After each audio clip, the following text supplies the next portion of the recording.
Hello বন্ধুরা, আজ আমরা দেখো সপ্তম শ্রেণীর ইতিহাসের প্রশ্নপত্র আলোচনা করব। দেখো তৃতীয় পর্যায়ক্রমিক মূল্যায়ন 24 ইতিহাস প্রশ্নপত্র পূর্ণমান 70 সময় 2 ঘন্টা 30 মিনিট। দেখো এই ধরনের প্রশ্নপত্র তোমাদের স্কুলে আসার সম্ভাবনা আছে। দেখো সঠিক উত্তরটি নির্বাচন করো। এগুলো হচ্ছে শর্ট কোশ্চেন। দেখো 14 রাজ্যের বিখ্যাত কে ছিল। এবার দেখো প্রশ্নগুলো একটু দেখে যাও কি কি ধরনের প্রশ্ন পরীক্ষায় পড়ছে।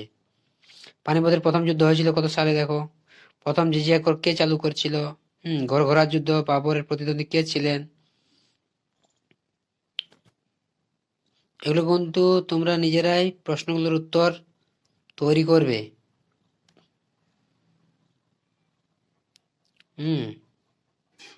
রজমনামা কোন কাব্যের ফার্সি অনুবাদ। মহাভারতের। চারমিনার কোথায় অবস্থিত। হায়দ্রাবাদে। এটা কিন্তু ভালোভাবে পড়বে। এরপর দেখো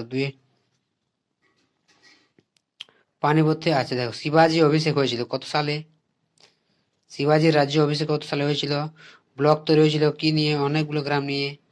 এরপর দেখো 2-এর দাগে প্রশ্নগুলো এখানে 14 নম্বর প্রশ্ন 14টি আছে। দেখো এগুলো কিন্তু শর্ট কোয়েশ্চেন, এগুলো কিন্তু ভালোভাবে পড়বে। এবার দেখো বেমানান শব্দটি খুঁজে নিয়ে লেখো। এখানে 4 নম্বর দেওয়া আছে। স্তম্ভ মিলাও, এখানেও তোমাদের 4 মার্কের প্রশ্ন, 4 নম্বর আছে। এরপর দেখো 3 নম্বর পেজে এগুলো হচ্ছে বড় কোশ্চেন, লং কোশ্চেন।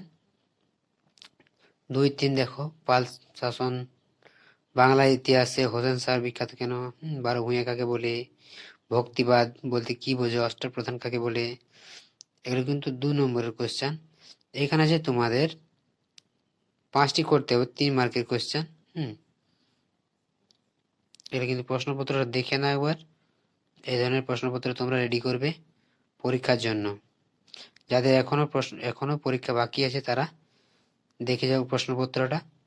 এই ধরনের প্রশ্নপত্র আসার সম্ভাবনা আছে যাদের এখনো পরীক্ষা হয়নি তারা।